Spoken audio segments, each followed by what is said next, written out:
Hello and welcome back to Spirit Talk Show. I'm Doyle, the host. This is part 2 of my fun scripts with Terry, using those words that we are used in part 1.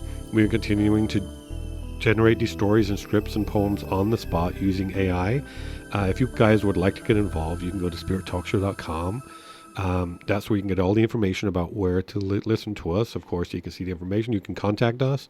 Maybe could come on the show, maybe even an idea for a future show. I know we're looking into the future, doing maybe some radio plays again. I know our season 4 opener with our radio play was a little bit of a funny disaster. Hopefully you enjoyed that. And it was fun to do. We're going to go a little bit more into those plays, but let's get back here to Stories with Terry. But now, the weight of our memories plagues me, and I cannot stop ruminating on what we were. The laughter, the silence, the moments that cut as sharp as glass, leaves me to reminisce on love, dysfunctionally played. I was gullible, chasing after something I thought could be fixed, additive in my needs to make you stay, yet all that's left are asterisks. Footnotes in the story I no longer remember clearly. Still, I grasp at it the way I always did, overthinking, trying to articulate. What went wrong? When did it all start to erode? I wonder, was I ever more than your codependency? Wait, I didn't use that word right. Was I just a mirror reflecting back the love I thought I deserved? There's a broom in the corner, dusting away the remnants of old hopes, the ones I swept under the rug so I could keep pretending I was whole. But now I must face that pile, the mess of us. I wanted to believe in monogamous devotion, in a kind of love that doesn't fray with time. But I have learned sometimes the tie that binds is a noose, pulling tight until I cannot breathe. I wonder if thruppledom would have been easier, more expansive, a way to dissolve the pressure to be everything for one person. Could I have built a life with room to grow, or was I always meant to drift, detaching, seeking something I never found? I took a sabbatical once, hoping for clarity, but came back only to find more confusion, resignation in my chest, as if peace was just another form of surrender. Still, I am trying to let go, to stop hurling myself against the same walls, hoping for change, wishing for a fix, and maybe, just maybe, intention is enough not to fix the past, but to release it. Perhaps I will let the pieces fall where they may, no longer chasing them into the void, but learning to detach, to breathe, without looking over my shoulder, without seeking to fill the empty spaces, and they're never meant to be filled. That were never meant to be filled. I'm sorry, I messed up on that one. Okay, you do the rest. Okay. I will let go, slowly, steadily, and trust that the healing is in the leaving. I am learning to live without needing to fix, without needing to be whole. Actually, I thought that poem was really good. Not bad. It was not bad, actually. The robots are going to win. The robot, hey, what I was good to you, overlords, when in the future when you take over. Remember, I supported you. I had my show, so I get to live. Like you get to live now because you supported on the show, right? Well, let's see what we can do with the last part here, and sorry, I'm having to stop it because the one thing. Okay, let's see if we can find something here. I mean, we usually read the prompts after, but let's talk about the prompt first. All right. It says, write a monologue about a man explaining to aliens on their planet how humans have love relationships in the style of an action hero. So I'll read the exposition, and you're going to read the actual script, right? Yes. A man, rugged with sweat glistening on his brow, stands in front of a group of calm alien beings. His clothes are torn, his muscles flexed, and the remnants of a fierce battle can be seen in the background. He grips a glowing device in his hand, staring into the alien's eyes with a mixture of confidence and urgency. His voice is low and intense. Well, at least you know how to do the voice now. And he's about to explain the most dangerous mission he's ever been on. And we should have said this is with the same list of words we used for the... Oh, yeah, we put those words in there. I put the words in. Did we tell it? It's okay. Okay. Oh, maybe not. Okay, I don't think we did tell it to do the words. Oh, well, here we go. Well, it'll probably use some of them. All right, and here he is. All right, listen up, ye intergalactic sentients. You want to understand human love and relationships? Buckle up, because it's like nothing you've ever encountered. Forget about the clean, predictable equations you're used to, the sterile calculations of your perfect worlds. Love? It's a battlefield. He steps forward, jabbing his finger into the air, his eyes burning with intensity.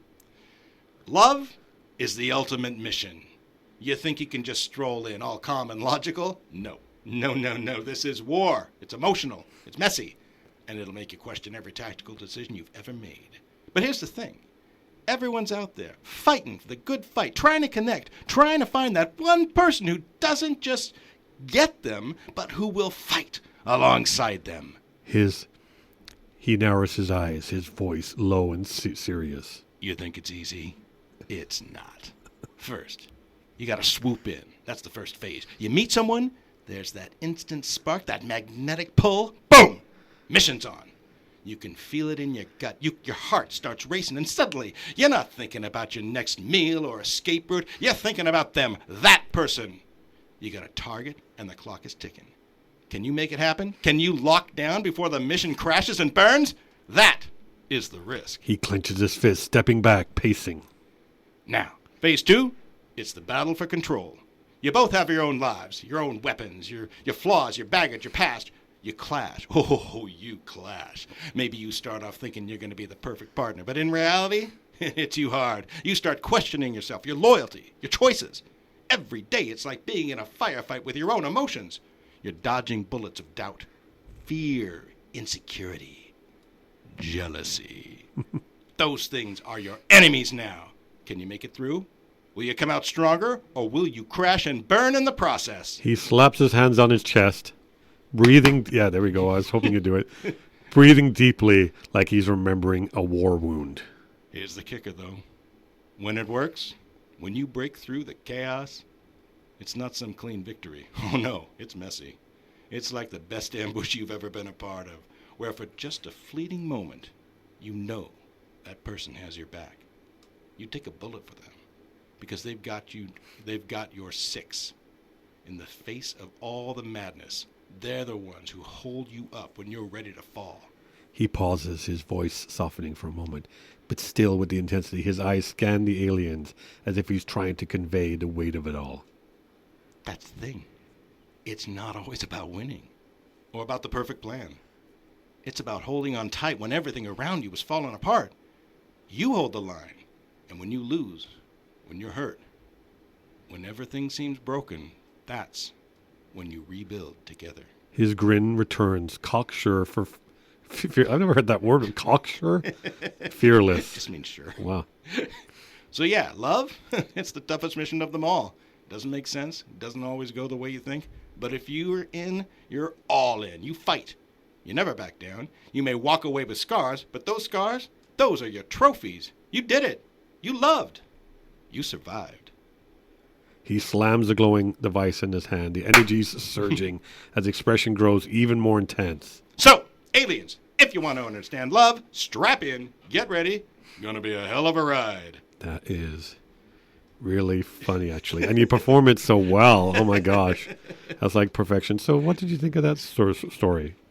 It was good. I mean, I was thinking about reading it more than understanding it. That's a hard thing about reading something cold, because I don't really know what I'm reading, because I understand one sentence at a time, but I'm never adding the whole thing. But it sounded like, you know, how does ChatGPT do that? You know, we forgot to tell it to use specific words, but it was still super fun. And it seemed to maybe be based on something else, because so many things have been written about how to manage a good relationship. So it found something on that and applied the silly style of the action hero, but it said mostly the right things. It said, don't expect it to be perfect. And, you know, when you're at the lowest point, rebuilding is still this option. Like it was actually pretty good advice.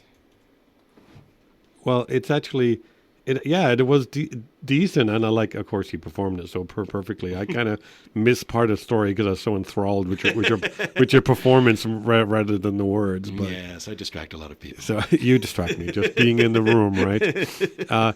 So let's see if we can do one here. But tell me, sorry, I was gonna ask you something you said before. You said that you used to work in like Hollywood and stuff, but what can you talk about what you actually did? Like, were you an actor? No, I just wrote scripts for. I mean, it was not just. I was a writer for the half-hour shows that I worked on. Cool. Well, like a writer, meaning a writer room. You weren't on the set. No. Well, we'd be on the set when they were recording, but when we would spend most of our time in the writers' room writing as a group, and then sometimes you get sent off to write a script, but the script always goes through revisions made by several people at the same time. So I saw a thing on YouTube where in a Friends episode they actually did a joke and then they stop and the writers are there and they talk and they take a poll of the audience where they say who found it funny this way. Yeah. Like, did they stuff like that? Yeah. Well, that happens when you're taping. There's one night of taping and they do last minute changes, but all week they stop on jokes and the writers, not the actors, just the writers, they will spend 20 minutes on one joke because the show is only 22 minutes long and there's a lot of hours going into one script. So and it's, plot can be difficult too, but it's usually the joke. Like there's usually 9 versions of a joke and they never know which one is the best pitch, but they often don't find out until they hear an audience laughing. So as a writer of a show, are you in the back room? You're writing in the small room, and you even know if your ideas are making it into script? Well, no, you see the final script, right? Yeah, you're a part of it. I mean, a lot of your stuff gets cut, a lot of it stays in. And is it like I envision it like 30 Rock? This show is 30 Rock, the writers' room. Yeah, I mean, I think they're all a little bit different. Some are small writers' room, like 4 or 5 people, and some of them have 13 or 14. It varies quite a bit depending on the type of show. Is it very competitive in the room? Yes. And in my experience, it was. Most rooms, no matter how much you like each other, you want to be the funny one, and you never get away from that kind of high schoolish feeling of trying to be impressive, because there's a hierarchy of people there that you want people to believe you contributed the most. It's supposed to be a team, but it didn't always feel like that when I did it. Maybe it's. So what was your dream? When you wanted to write your own show? Did you want to write screenplays? Yeah, had I stayed longer around to get past, story editor or whatever. I guess I was a co-producer on something, but I would have loved to have created my own show, but the whole industry didn't appeal to me as much later. I lived in Hollywood too, and I left when I was 19. No, when I was 25. It's because largely because of the industry and the way people treated each other. And my biggest part that hurt my soul was I didn't feel like you could ever trust anybody. And so you never really had real friends, right? You had people who were friendly, people who you got along with, but nobody who you could really say, like with you, when we've met, I've really felt like someone I can trust and confide in and really, truly is listening and has my corner, right?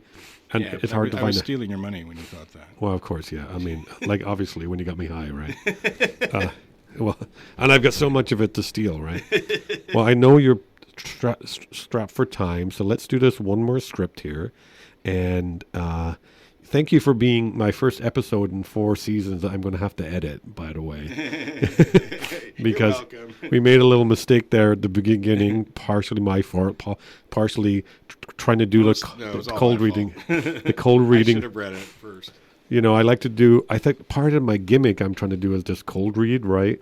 And that's what I'm trying to, and sometimes that comes up. But I don't think I've ever had a cold read where some were kind of revealing a little bit. The cold read, the first time we read it, something was a little bit too revealing, so we re-edited. We recorded because it gave too much information. Okay, here we go. We're going to do, it's a 2-person script about time travel where the actors are in love but realize they are supposed to be closely related, but what's that word? Closetly related? Okay. It's like a Trump typo. Yeah. Well, so why don't you read the expose, and do you want to be Emma or Liam? Sure. Which one do you want to be, Emma or Liam? I'll be Emma. Okay. So you read the expose and her part, right? We call them stage directions in America. Okay. Scene 1, the present. A dimly lit, cozy apartment. A clock on the wall reads 11:59 p.m. 2 people, Emma and Liam, are standing near an old, slightly glowing time machine. The air is thick with anticipation and the tension of their unresolved feelings for one another. They've just completed an experiment. Their faces are close, their hands brushing as they discuss the unexpected consequences. I can't believe it worked. We're actually here. I thought we just disappeared. Not like this. I mean, look at us, standing here in another time together. You know you're playing the boy, right? Oh, wait. I forgot. Yeah, together. It feels right, doesn't it? Like we're always meant to end. Like we were always meant to end up here.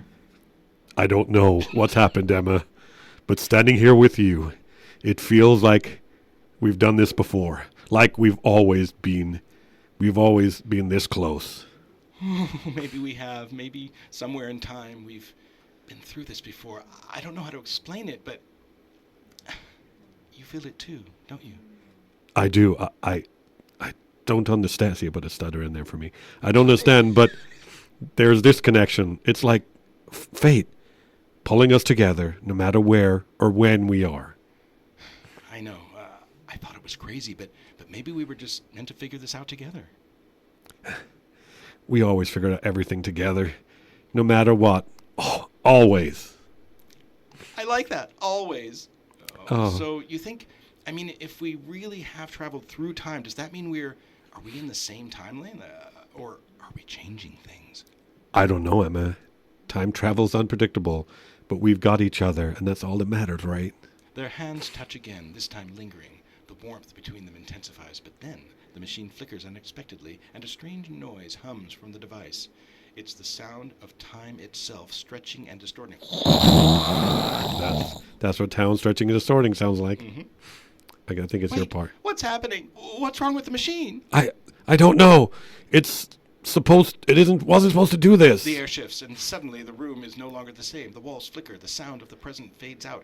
Everything feels out of sync. A soft whoosh feels in the space. And then, with a sudden jolt, the surroundings stabilize. They're still in the apartment, but it's older now. Furniture changed, decorations different. Liam, what just happened?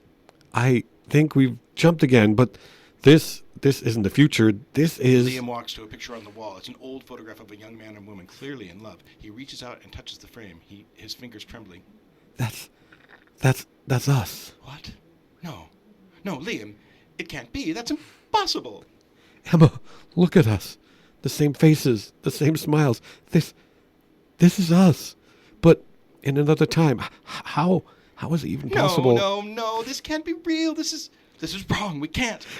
Emma, we didn't just do it. We didn't do anything wrong, but we have to face it. Whatever it is, it's like This is wrong. The realization crashes into them at the same time. They stare at each other, frozen in a mix of horror and confusion. The pieces start falling into place.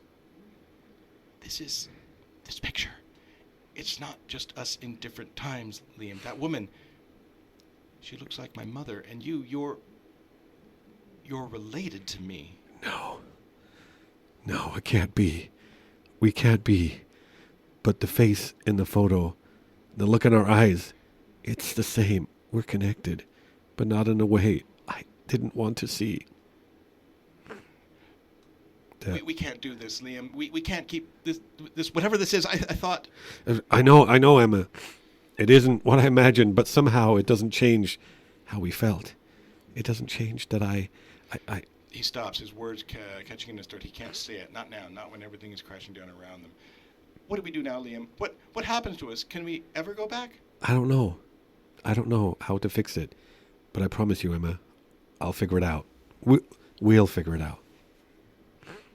They stand in the silence, the truth of the relationship hanging between them like an unspoken vow, one that can never be fulfilled. I thought it was a decent story. I'm sorry. Decent story. If I were seeing a play, I would be stressed. Terry is gonna run out to me here. We'll say goodbye. Okay, I have to rush out. Trevor, I hope this isn't the last time I ever see you. I certainly hope it's not. I will be back. Please look me up when you come back. And thank you for inviting me to do this. ChatGPT is fun. Thank you so much. Maybe I'll give you some variation for my first poem. Okay, there we go. Okay. Once in a town so bizarre and sweet, lived an evil dietitian with a sinister feat. His name was Dr. Grimshade, a menace with glee, plotting to harm folks with chocolate, you see. In his dark kitchen, concoctions he brewed. With cocoa and sugar, evil plots pursued. I'll make them all chubby, unable to run. No more fitness, no more fitness fun, only chocoholic fun. But amidst the shadows of this wicked plan, an imaginary friend, quite the sugary man, a donut-shaped sprite with sprinkles and cheer. Hello there, Dr. Grimshade. No need for fear. I am Donutio, your pal made of dough. Why harm with chocolate? Let friendship grow. Dr. Grimshade, bewildered, scratched his head. A talking donut? That was something he'd dread. Donutio twirled with sugary delight. Friendship is magic. It's tasty and bright. Instead of causing harm with cocoa and cream, let's share joy and sweetness like in a dream. Dr. Grimshade pondered, his heart feeling light, as sugary wisdom dispelled the gloomy night. Chocolate was transformed from a weapon so mean to a sweet shared joy like a fantastical dream. Together they ventured, spreading delight, a reformed dietitian, a sugary sprite. The town rejoiced in this whimsical blend as Donutio and Grimshade became true sweet friends. And so, in a town where chocolate once bred fear, a lesson was learned, loud and clear. Evil diets and schemes may seem cunning, but the magic of friendship is truly stunning. Thanks. So, of course, In a quaint living room filled with the soft glow of computer screens, Mark found himself embroiled in an unusual argument. His voice rose in frustration, a one-sided debate with an invisible adversary. Mark, impatiently. Ben, for the last time, I can't play fetch right now. I'm working. Silence hung in the air as if Mark's unseen adversary contemplated a response. Mark continued to type furiously on his keyboard, oblivious to the peculiar nature of the exchange. Mark, exasperated. Seriously, Ben, I can't just drop everything whenever you want to play. I have deadlines. The room echoed with the click-clack of keys and the soft whir of computer fans. Mark sighed, thinking he was losing his mind arguing with an invisible opponent.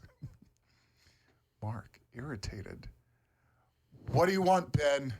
I'm busy. A subtle noise emanated from behind the desk, a sound that Mark dismissed as a figment of his imagination. Yet the argument persisted. Mark, impatiently. I can't find the time to set up a new computer game for you. Ben, I have work to do. With a sudden realization, Mark turned to find Ben, his loyal canine companion, sitting by the desk with a hopeful expression and a paw tapping on the mouse. Mark, surprised. Ben, what is it you've been trying to tell me? You want to play computer games? Ben's tail wagged furiously, and he emitted a joyful bark, confirming Mark's revelation. The man chuckled, shaking his head in disbelief. Mark, laughing. You're a tech-savvy dog, aren't you? Okay, let's find a game for you. As Mark set up a game on the computer, Ben's eyes gleamed with excitement. The two engaged in a friendly digital match, and Mark couldn't help but marvel at the unexpected turn of events. The argument that seemed absurd at first turned into a delightful bonding moment between a man and dog. From that day forward, Ben's love for computers became a shared joy, and the once imaginary adversary turned into a playful companion, always ready for a game on the screen and a wagging tail as a sign of victory. I've just described your life, right? So my husband's name is Ben, and he is adorable, and he also acts like a puppy sometimes. Not in the community type of way. Okay, He's just very happy and friendly, and he has big expressive eyes. And he likes computers. And he loves computers. This is So creepy. I've noticed that I've noticed in these stories. I'm not saying anything critical of it, but it's just interesting that it uses the pronoun they for the people frequently. Oh, Did you yeah. notice that? It does. That's Very, I know. very inclusive. I like. In the casino shimmering embrace, fortune waltz with a daring grace. Cards dance, dice rolled, a tempting spree, a game of chance, an elusive key. Chips cascaded a river of gold, fortunes shifting, stories untold. Luck played coy, a fickle friend, in this game where hopes ascend. But not the usual twist of fate, no cards to blame, no loaded weight. The roulette spun, a relentless twirl, yet loss unfurled in a different swirl. Not in the cards, nor roulette song, a different rhythm, a gamble gone wrong. Invested not in games of chance, but in a dream, a speculative dance. A stock of hope, a risky bet. In the market's grasp, fortunes met. Numbers tumbled a downward flight, a casino of stocks, shadows of the night. The chips of dreams now scattered wide, in the market's maze where hopes abide. Not the typical casino spree, but in stocks and shares, a twist to see. So in this gamble, where dreams may sway, fortune's lost in a different play. Not at the table, but markets cold, a unique tale of fortunes told. Well, great. Well, we've run out of time. We got a few seconds left, but thank you so much for coming on. Will you come back again and read stories with me? Absolutely. This was a great time. Okay.